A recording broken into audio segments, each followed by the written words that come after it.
ஹைதராபாத் நிஜாம் இவரை பற்றின ஒரு சில விஷயங்களை இந்த பதிவில் பார்ப்போம். இவர் திப்பு சுல்தானுக்கு மட்டும் அன்றைக்கி ஆதரவு தெரிவிச்சிருந்தாருனாக்க, அவரோட சேர்ந்துருந்தாருனாக்க இந்தியாவுடைய வரலாறே மாறி இருக்குன்னு வரலாற்று ஆசிரியர்கள்லாம் சொல்கிறாங்க.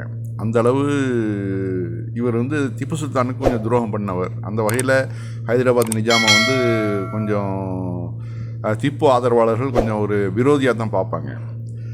அந்த வகையில் இப்போ பாருங்கள், உண்மையில் பாகிஸ்தான் இராணுவம் காஷ்மீருக்குள் நுழைந்த விதம் அப்போது இந்திய அரசாங்கம் ராஜா ஹரிசிங்கிற்கு உதவ இராணுவத்தையும் அனுப்பியது.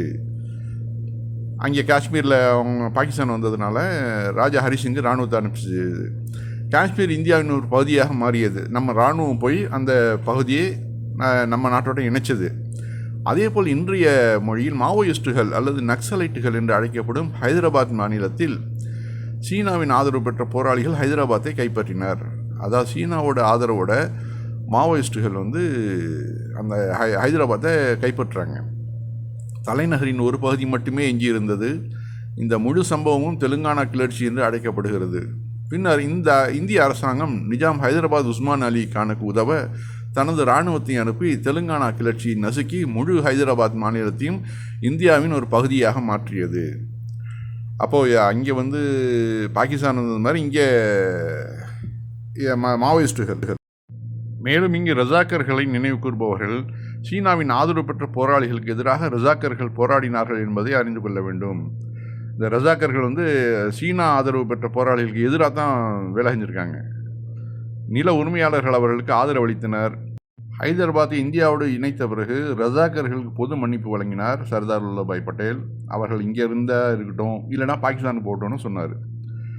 அடுத்து ஹைதராபாத்தின் நிஜாம் உஸ்மான் அலி கான் மாநில தலைவராக நியமிக்கப்பட்டார். இந்தியாவுடன் இணைவதற்கு முன்பு அவர் செய்ததைப் போலவே அவர் உயிருடன் இருந்தவரை ஹைதராபாத்தை ஆட்சி செய்தார். ஆக அவர் உயிரோடு இருக்கிற வரைக்கும் கடைசி வரைக்கும் அந்த ஹைதராபாத் நிஜாமை தான் இருந்திருக்கிறார். மேலும் அவர்களின் அதிகாரப்பூர்வ இராணுவம் இந்திய இராணுவத்தின் ஒரு பகுதியாக மாற்றப்பட்டது. மேலும் சில காரணங்களால் அதில் சேர முடியாதவர்களுக்கு ரயில்வேயில் வேலை வழங்கப்பட்டது. இப்போது சொல்லுங்கள், அதே சமயம் ஆசாத் ஹிந்த் ஃபௌஜின் வீரர்கள் சுதந்திர இந்தியாவில் ஒருபோதும் இராணுவத்தின் ஒரு பகுதியாக மாற்றப்படவில்லை. இப்போது நாம் ஹைதராபாத் நிஜாமை பற்றி சில உண்மைகள் இதில் தெரிஞ்சுக்கிட்டோம். அது அந்த பிரிட்டிஷ் டிவைடு பண்ணப்போ இவருக்கு ரொம்ப முக்கியத்துவம் கொடுத்துருக்குறாங்க. சர்தார் வல்லபாய் பட்டேலும் இவருக்கு ரொம்ப முக்கியத்துவம் கொடுத்துருக்காங்க. விக்டோரியா மகாராணியாரும் ரொம்ப முக்கியத்துவம். நேரு அவரோட சேர்ந்து உட்காந்து மிக சங்கோஜமாக பழகுனது. அவரை ஒரு எதிரியாலாம் பார்க்கல, நம்ம இந்தியாவுடைய ஒரு அங்கமாக தான் அவர்களை பார்த்தாங்க. அவரும் நம்ம இந்தியாவுக்கு விசுவாசமாக தான் நடந்துக்கிட்டார். ஒரே ஒரு குறை என்னன்னா, இவர் திப்பு சுல்தான் டயத்தில் பிரிட்டிஷாருக்கு, அதாவது திப்புக்கு படை அனுப்புறது இதில் கொஞ்சம் சுணங்கிட்டார். அப்போ மட்டும் அவர் ஒழுங்காக படையை அனுப்பிச்சிருந்தாருனாக்க இந்தியாவுடைய வரலாறே மாற்றப்பட்டிருக்கும். அன்னைக்கு திப்பு சுல்தான் இறந்துருக்க மாட்டார். ब्रिटिशर अन्ने ओटम எடுத்துப்பானுங்க இந்தியாவுடைய வரலாறு अक्सर हमें ये पढ़ाया और बताया जाता है कि भारत सरकार ने निजाम हैदराबाद की पूरी रियासत को ऑपरेशन पोलो द्वारा भारत में मिला दिया था, लेकिन हमें ये बिल्कुल नहीं बताया जाता कि ऑपरेशन आखिर हुआ क्यों। असल में जिस तरह कश्मीर में पाकिस्तान की फौज घुस गई थी, तब भारत सरकार ने राजा हरि सिंह की मदद को फौज भेजी और कश्मीर को भारत में मिलाया। ठीक उसी तरह हैदराबाद रियासत में चीन समर्थित लड़ाके ஹைதராபாத் நிஜாமுக்கு அந்த டயத்தில் எந்த அளவு முக்கியத்துவம் கொடுக்கப்பட்டது அப்படிங்கிறத நம்ம அந்த காணொளி மூலியமாகவும் பார்த்தோம். நம்ம அடுத்து அந்த காணொளியுடைய தொடர்ச்சியை பாருங்க. हैदराबाद में काबिज होते जा रहे थे। इस पूरे वाकये को तेलंगाना रिबेलियन के नाम से जाना जाता है। उन लड़ाकों की पकड़ से सिर्फ शहर हैदराबाद यानी राजधानी का हिस्सा ही बच गया था। तब भारत सरकार ने निजाम हैदराबाद और उस्मान अली खान की मदद को अपनी फौज भेजी और तेलंगाना रिबेलियन को कुचल पूरे हैदराबाद रियासत को भारत का हिस्सा बना लिया। हैदराबाद को भारत में मिलाने के बाद सरदार पटेल ने रजाकारों को ये कहकर आम माफी दी कि अगर वो पाकिस्तान जाना चाहते हैं तो चले जाएं, वरना भारत के संविधान को अपनाकर भारत में ही रहें। इसके बाद हैदराबाद के निजाम और उस्मान अली खान को राज्य अध्यक्ष बनाया गया।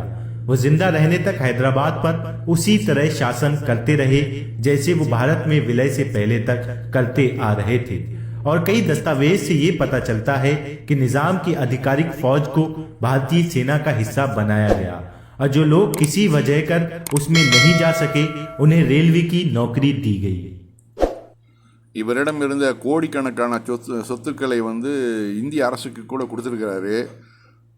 பல இன்னைக்கு வரைக்கும் அவர்களுடைய குடும்பம் வந்து மிக சிறப்பாக இந்த தானங்களை செஞ்சுட்டு தான் இருக்குது. ஒரே ஒரு குறை என்னன்னாக்க, இவர் திப்பு சுல்தானுக்கு மட்டும் ஆதரவு அன்றைக்கி தெரிவிச்சிருந்தாருனாக்க இந்திய அரசாங்கத்துடைய வரலாறே மாற்றப்பட்டிருக்கும்.